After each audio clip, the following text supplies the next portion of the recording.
Toxic people are parasites. They don't just take, they invade.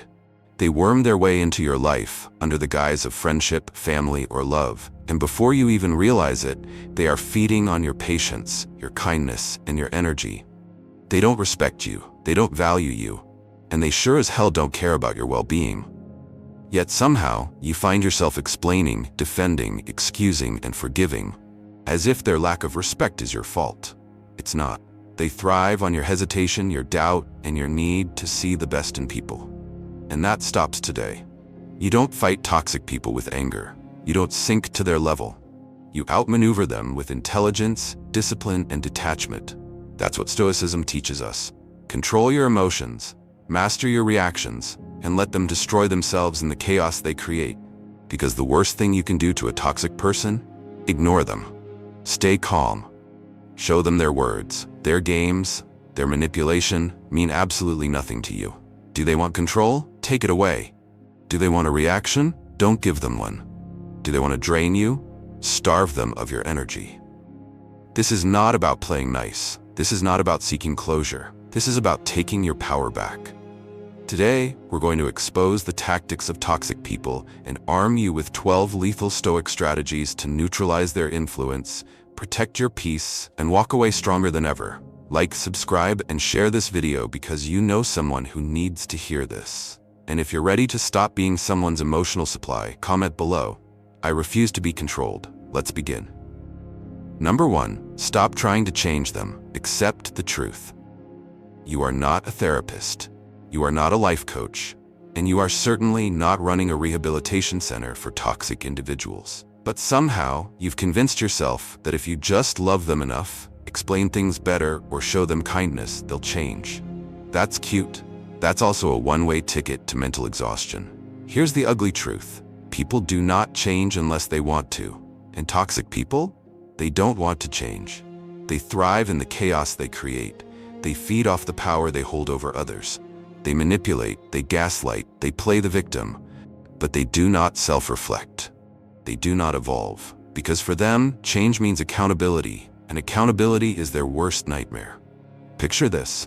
You have a pet snake. Every day, you feed it, care for it, and admire its sleek, elegant form. Then one day, it bites you. You're shocked, hurt, betrayed. But instead of accepting that a snake is, well, a snake, you think, maybe if I just raise it better, if I give it more love, if I talk to it nicely, it won't bite me next time. Spoiler alert, it will, because that's what snakes do. Now, replace the snake with that toxic friend who only calls when they need something. Or that coworker who throws you under the bus but acts friendly at lunch. Or that family member who drains you emotionally but plays the victim when you set boundaries.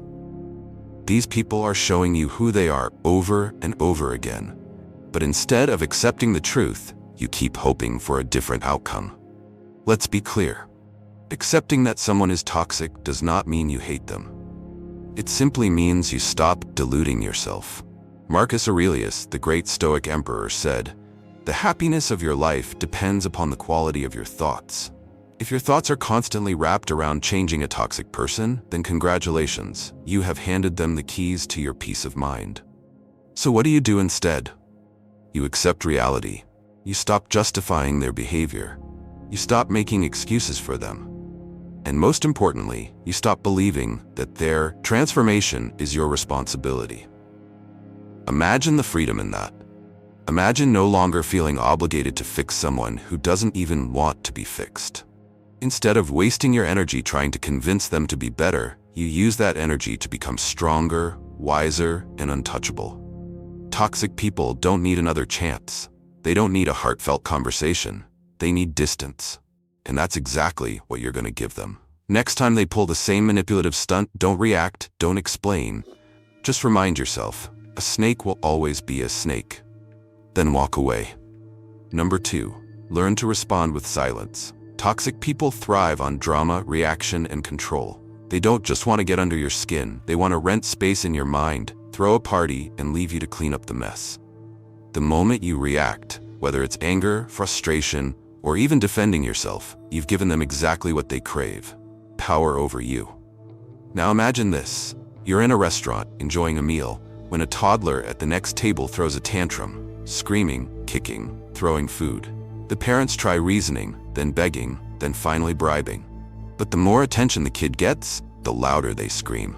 Toxic people are no different. They throw verbal tantrums, guilt tripping, passive aggressiveness, emotional blackmail, just to get a rise out of you. But what if, instead of engaging, you did nothing? Picture this scenario. You're at work and a toxic coworker, let's call her Susan, is on one of her attention-seeking rampages. She loudly complains about how nobody appreciates her efforts, how everyone is so selfish, and oh, she's the only one who ever does anything around here. You know exactly what she wants. Someone to validate her, to argue, to play into her never-ending soap opera. So what do? You sip your coffee and stare at your screen. No nodding, no agreeing, no arguing. Just silence. And then there's Jake, your ex who texts at 2 a.m. saying I miss you, right after posting a picture with his new girlfriend. He doesn't miss you, he misses control over you. He wants a reaction, a response. Something to prove he still has access to your emotions. But instead of replying, you leave him on read. You don't block him. You don't curse him out. You just let your silence do all the talking. Because here's the Stoic truth. Silence is a weapon. It confuses people who expect a reaction. It denies them the satisfaction of seeing you affected. It forces them to sit with their noise. Marcus Aurelius once said, "The best revenge is to be unlike him who performed the injury." Toxic people expect chaos. Give them nothing. So the next time someone tries to bait you a useless argument, remember, you don't have to show up to every battle you're invited to. Let them fight with themselves. Let them stew in their toxicity. You walk away in silence, untouched, unbothered, and in complete control. Number 3, use the calm and dangerous rule. Toxic people expect fireworks, drama, and chaos. They throw insults, spread rumors, push your buttons, all in hopes of seeing you explode. Because if you explode, they win. They get the thrill of knowing they control your emotions. But what happens when you don't react? When you sit there, completely unbothered, watching them unravel like a bad reality show? That's when the fear sets in. Think of it like this. Imagine you're in a Wild West standoff. The town bully is yelling, stomping, making threats, puffing up his chest, waiting for you to draw your weapon. But instead of panicking, you just stand there. Calm, collected, stone-faced. The bully suddenly loses his confidence. Why? Because the loudest person in the room is usually the weakest. Now apply this to real life. You're in an argument with a toxic person, maybe a coworker, a friend, or even a manipulative family member. They're raising their voice, making accusations, trying to get a rise out of you. But instead of engaging, you do something unexpected. You stay completely calm. You don't flinch. You don't get defensive. You don't raise your voice. You just watch. And suddenly, the dynamic shifts. They start to panic. Why aren't you reacting? Why aren't you playing their game? The uncertainty terrifies them, because here's a universal truth. People fear what they don't understand, and nothing is more confusing or more intimidating than someone who refuses to be rattled. Picture this. A toxic ex sends a furious text about how you ruined their life, how you'll never find someone better, and how you'll regret this forever. And instead of typing back a 3-paragraph essay defending yourself, you say nothing. They wait, and wait, and wait. And with every passing minute of silence, they spiral deeper into their insanity. That's the power of calm and danger. Marcus Aurelius once said, "You have power over your mind, not outside events. Realize this and you will find strength." The moment you master your reaction, you become untouchable. The louder they get, the quieter you become. The more they attack, the more still you stand. Because nothing is more terrifying to a toxic person than someone they can't control. So next time someone tries to drag you into their circus, remember, a lion does not argue with sheep. Stay calm, stay collected, and watch them destroy themselves in their chaos. Number 4, stop feeding them information. Your silence is your shield.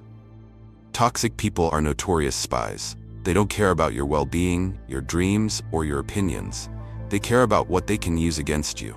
Every conversation with them is a fact-finding mission, where they collect your words like ammunition, waiting for the perfect time to fire. And the worst part? Most of us hand them the bullets willingly. Let's talk about Kevin. Kevin was just promoted at work. Excited, he shared the news with his coworker, Rachel. She smiled, congratulated him, and even suggested they celebrate. Seems harmless, right?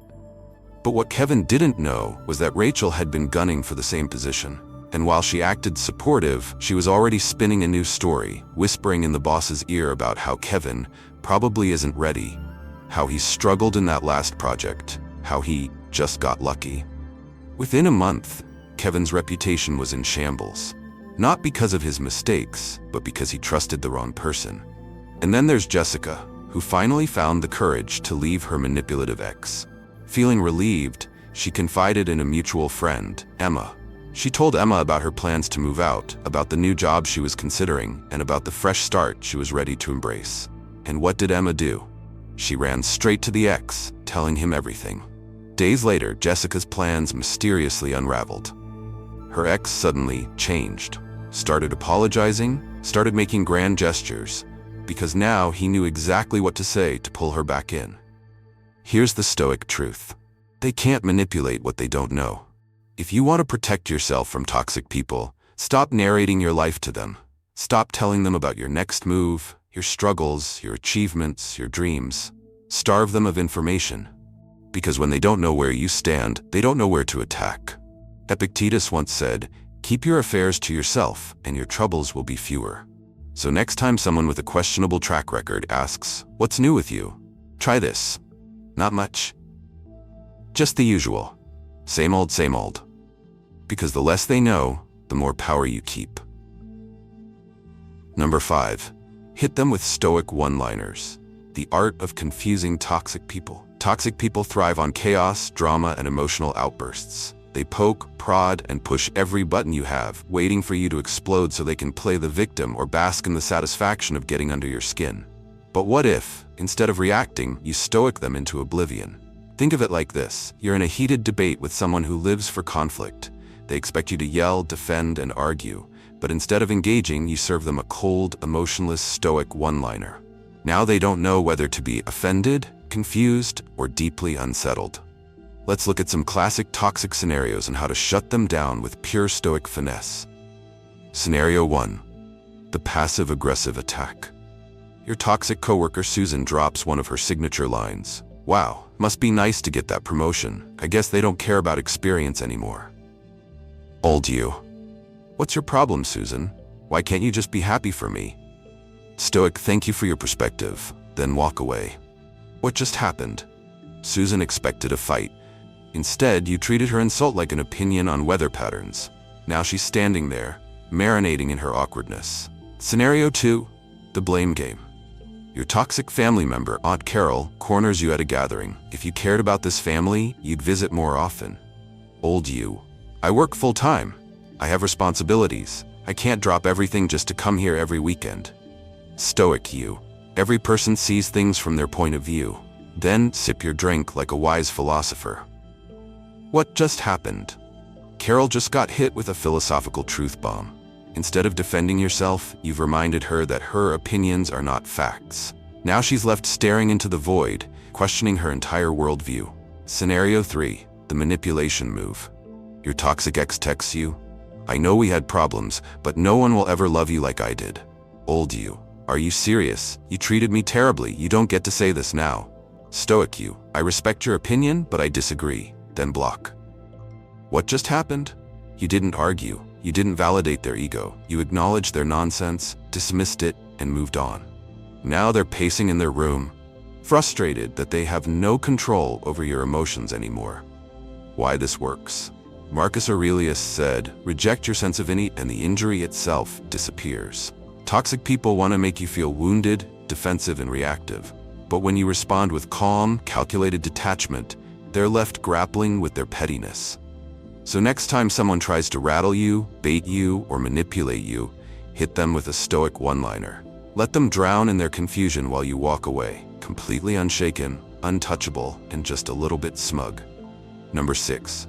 Confuse them with controlled kindness. Because nothing scares toxic people. More toxic people expect one of two reactions. Either you explode with rage, or you break down and surrender. They're playing a psychological game, waiting for you to snap or submit. But what if, instead of reacting how they expect, you smile, nod, and hit them with calculated kindness? Think of it like playing chess with a pigeon. Normally, the pigeon just struts around, knocking over the pieces, thinking it won. But suddenly, you make an unpredictable move. Now the pigeon is confused, nervous, and slightly afraid. The science behind this tactic. People who thrive on manipulation, drama, and negativity hate unpredictability. They get their power from predicting how you'll react. But when you flip the script and remain unsettlingly composed, they panic. Here's how you do it. Scenario 1, the insult disguised as a compliment. Your toxic coworker Nancy sneers, "Wow, you did a good job on that project. I'm shocked." Old you, "Excuse me? Actually, you're always so condescending." Stoic you, "Thank you, Nancy. I appreciate that." Then smile and walk away. What just happened? Nancy expected anger or defensiveness. Instead, she got a calm, confident response that left her powerless. Now she's standing there, short-circuiting, wondering if she just complimented you for real. Scenario 2. The manipulation trap. Your emotionally manipulative parent sighs loudly at dinner. "I guess nobody cares about their family anymore these days." Old you, "Oh my God, Mom, I visit when I can. Stop guilt-tripping me." Stoic you, "I love spending time with you. How's your meal?" What just happened? Instead of engaging with the trap, you sidestepped it. You acknowledged their presence but redirected the conversation, making them feel ridiculous for even trying. Now they don't know whether to double down or backtrack. Scenario 3. The toxic ex who won't let go. Your ex texts, "I miss you. I made mistakes, but I know we're meant to be." Old you, "You miss me now? Where was this energy when we were together?" Stoic you, "That's nice of you to say. Wishing you the best." Then block them and go make yourself a nice cup of coffee. What just happened? Instead of feeding their need for validation, you hit them with a polite but distant farewell. Now they're pacing their room, wondering if they ever had power over you at all. Why this works? Marcus Aurelius said the best revenge is not to be like your enemy. Toxic people want drama. They want control. They want chaos. So when you meet them with calm, measured kindness, but with limits, they lose their footing. You're still being polite, but you're not giving them what they want.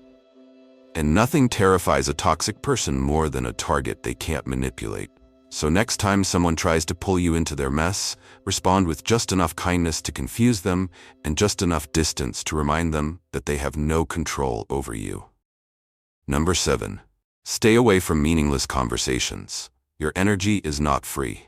Toxic people thrive on nonsense. They don't engage in conversations to exchange ideas or gain insight. They talk to waste your time, drain your energy, and pull you into their emotional whirlpool. If a discussion isn't helping you grow, it's slowly wearing you down. Think about it. Have you ever left a conversation feeling exhausted, frustrated, or irritated, only to realize that absolutely nothing productive was said? That's because some people don't talk to communicate. They talk to control. You've met them before. The serial complainers who have a problem for every solution, the drama magnets who always find a way to turn a peaceful moment into a storm, the passive-aggressive manipulators who disguise insults as jokes, and the gossip mongers who thrive on tearing others down. These people don't seek connection. They seek chaos. And the more you engage, the more power you give them. Picture this.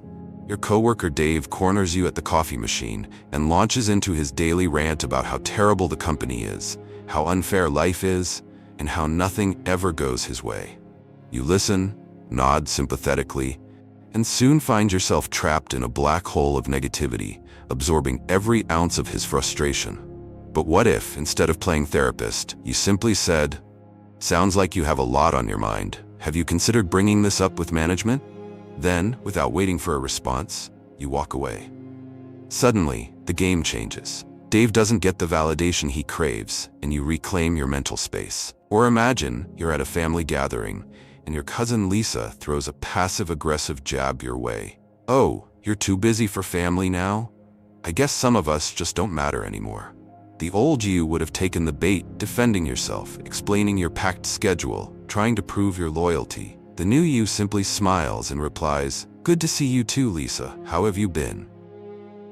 No explanation, no defense, just a redirection so subtle it leaves her momentarily stunned. Toxic people can't stand when their traps don't work. And then there's gossip, the ultimate energy vampire. Your friend Emma leans in, eyes gleaming with excitement, whispering, "Did you hear about Sarah? I heard she got fired. Let me tell you everything." The temptation to engage is strong. You don't want to seem rude after all. But instead of feeding the fire, you shrug and say, "I hope she's doing okay. Anyway, what have you been up to?" A simple pivot, and suddenly Emma is forced to either change the subject or realize that you're not interested in pettiness. Epictetus once said, "If someone succeeds in provoking you, realize that your mind is complicit in the provocation." Toxic people cannot steal your energy unless you let them. The next time someone tries to drag you into a conversation designed to exhaust you, ask yourself, is this helping me grow? Is this a productive discussion? Do I want to be here, or am I being sucked in? If the answer is no, exit the conversation immediately. Your time is not free. Toxic people don't deserve access to it. Number 8, don't let them manipulate you with guilt. Because your sanity is not for sale. Toxic people are masters of emotional blackmail. They don't demand things outright. They guilt trip you into compliance. They don't say, "Do this for me."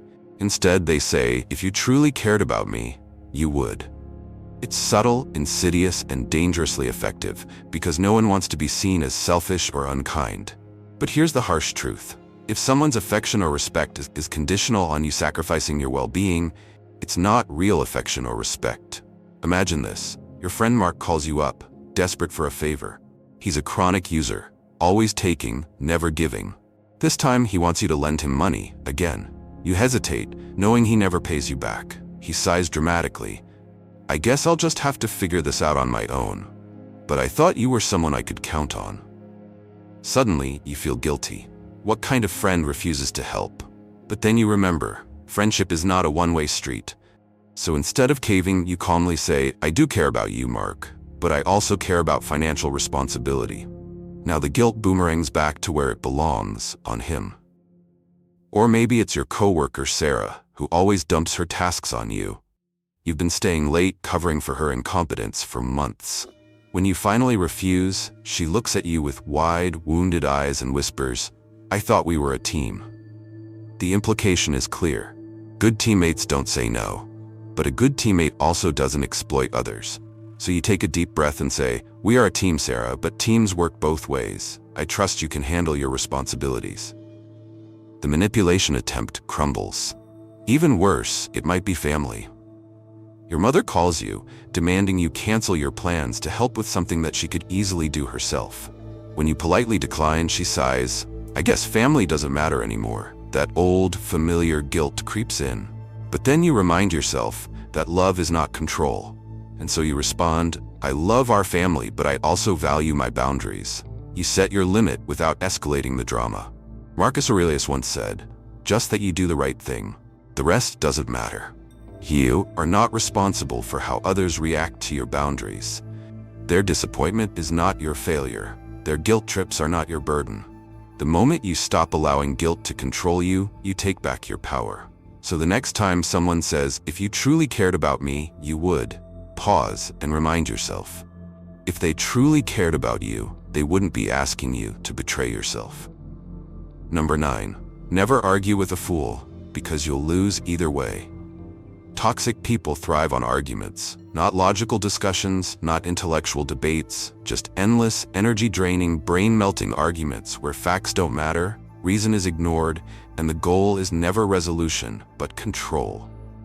They don't argue to find the truth, they argue to exhaust you. Marcus Aurelius once said, "Not everyone is worthy of your response," and that is the golden rule when dealing with fools. You don't. Because when you argue with a fool, you're not debating logic, you're wrestling with a pig in the mud. You both get dirty, but the pig enjoys it. Picture this, you're at a family dinner, and your cousin Jake, who has the IQ of a potato but the confidence of a Nobel Prize winner, starts spouting nonsense. I read this article on Facebook, and I'm telling you, gravity is just a theory. Scientists made it up. The old you would have tried to explain physics, but the new Stoic you just takes a sip of your drink, nods, and says, "Fascinating." Conversation over. Or take your coworker Lisa, who always has to be right. You present her with clear evidence that she made a mistake in a report. Instead of acknowledging it, she doubles down, deflects, and blames you. You could spend an hour explaining why she's wrong, or you could say, "Got it. Let's move forward." You just saved yourself 59 minutes of wasted time. And then there's social media, the breeding ground for pointless arguments. Someone leaves a ridiculously ignorant comment on your post. Your fingers itch to reply. But before you type, ask yourself, will this change their mind or will it just drain their energy? 99% of the time, the answer is obvious. Seneca wrote, "The greatest remedy for anger is delay." When a fool tries to bait you into an argument, remember, silence is not weakness, it's power. The moment you refuse to engage, you strip them of their ability to control your emotions. The real victory is walking away while they're still raging in their stupidity. Number 10, leave only when you're truly ready, not just because you're angry. Walking away is not an impulse, it's a decision. The biggest mistake people make when dealing with toxic individuals is leaving too soon or too late. Some storm out in a fit of rage, only to come crawling back when the emotions settle. Others stay far too long, convincing themselves that enduring misery is a sign of loyalty. But leaving should never be driven by anger. It should be fueled by clarity. Think of a toxic relationship, romantic, professional, or even familial. Maybe it's your manipulative partner who gaslights you at every turn, making you question your reality. One day, after yet another argument, you decide, that's it, I'm done. You pack your bags, block their number, and feel victorious. Until a few days later, doubt creeps in. Maybe I overreacted. Maybe I was too emotional. Maybe they'll change. And before you know it, you're right back where you started, apologizing for the very thing you should have stood your ground on. Or consider your toxic boss who takes credit for your work, micromanages you, and creates a hostile environment. You hit your breaking point after yet another soul-crushing meeting. That night, you draft your resignation email in a fury. But then reality hits. I don't have another job lined up. I don't have a plan. Quitting in anger would feel satisfying for about 5 minutes. Then panic would set in. Marcus Aurelius advised, if it is not right, do not do it. If it is not true, do not say it. The Stoic approach to leaving toxic situations is not about emotional outbursts, it's about strategic detachment. You don't leave because you're mad. You leave because you've seen the pattern, you've weighed your options, and you've outgrown the situation. So before you make that exit, ask yourself, am I leaving because I know this isn't right for me? Or am I just reacting to the heat of the moment? Do I have a clear plan for what's next? Or am I walking into uncertainty? Have I done everything in my power to fix this? And am I at peace with my decision? When you truly understand your worth, leaving is not a dramatic act of defiance. It's a quiet, powerful acknowledgement that you deserve better. The strongest departure is the one made not in anger, but in certainty. Number 11. Build a life they can't touch, because your greatness is beyond their reach. The best revenge isn't anger, retaliation, or proving them wrong. The best revenge is building a life so powerful, so untouchable, that they become irrelevant. Toxic people only have power over you if you let them in. If you keep the door open, they will find a way to seep in like a disease. But when you rise so high, so beyond their reach, they become nothing more than distant echoes of a past that no longer defines you. Imagine this. Once you were stuck in a web of manipulation, controlled by their opinions, tangled in their drama, suffocated by their presence. But instead of fighting them, instead of wasting your breath explaining yourself, you focused on yourself. You poured your energy into building something real, your career, your passions, your health, your happiness. And then, one day, you wake up and realize they don't matter anymore. Your narcissistic ex, who once made you question your worth, they're now watching from the sidelines, realizing they can no longer manipulate you. The toxic friend who always belittled your dreams, they see your success and can't understand how you did it without them.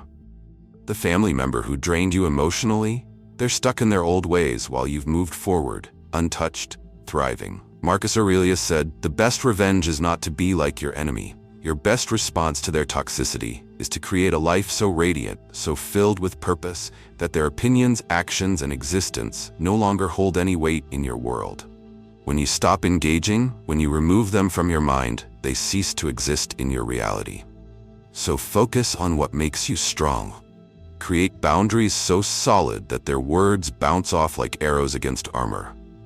Chase your goals with such intensity that their negativity becomes nothing more than background noise. Build relationships with people who inspire you, not drain you. Because when you finally craft a life of strength, peace, and success, toxic people become irrelevant. And when they look at you, trying to find the old version of you they once controlled, they will realize something terrifying. You've become someone they can no longer touch. Number 12. Defeat them with your indifference, because they're not worth your energy. Nothing unsettles a toxic person more than your complete lack of reaction. They thrive on drama, manipulation, and emotional chaos. They want you engaged, angry, reactive. They want to see you flinch, defend yourself, explain, prove something. But when you respond with silence, indifference, and unshakable calm, you strip them of their power. Imagine someone throwing punches at thin air. That's what happens when you stop engaging with toxic people. They swing, they provoke, they bait, but there's nothing for them to hit. You are untouchable, not because you fight back, but because you simply don't care. Picture this. Your toxic ex sends you a long-winded message about how you'll never find someone like them. You don't reply. You don't block them in a dramatic act of finality. You just let the message sit there, unread, unacknowledged. And that silence? It's louder than any response you could ever give. Or imagine that coworker who always makes passive-aggressive comments about your work. They're waiting for you to get defensive, to argue, to prove them wrong. Instead, you glance at them, smile slightly, and move on like their words never touched you. To them, it's infuriating. To you, it's liberation. Marcus Aurelius said, "You have power over your mind, not outside events. Realize this, and you will find strength." Toxic people are outside events. They only affect you if you allow them inside. Their words, their actions, their negativity, none of it matters unless you give it meaning. So don't waste your energy trying to change them, prove them wrong, or even hate them. Hate is still an attachment, and attachment gives them control. The ultimate victory is when they realize they hold no space in your mind, no weight in your world. Because nothing defeats a toxic person more than the realization that they don't even matter.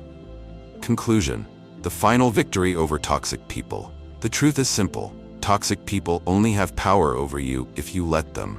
They thrive on your reactions, feed on your emotions, and manipulate your need for validation. The moment you understand this, you take back control. You don't need to fight them, expose them, or even hate them. You only need to become immune to them. When you stop engaging, when you stop explaining yourself, when you stop looking for fairness where there is none, that's when you win. Because the greatest defeat for a toxic person is not being able to affect you. They want chaos, but you give them peace. They want drama, but you respond with silence. They want to matter, but you make them irrelevant. So don't waste another second trying to change them or waiting for them to see your worth. They won't. And that's okay, because their opinion was never the measure of your value in the first place.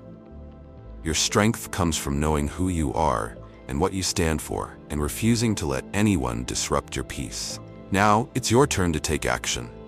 Comment below, "I control my energy."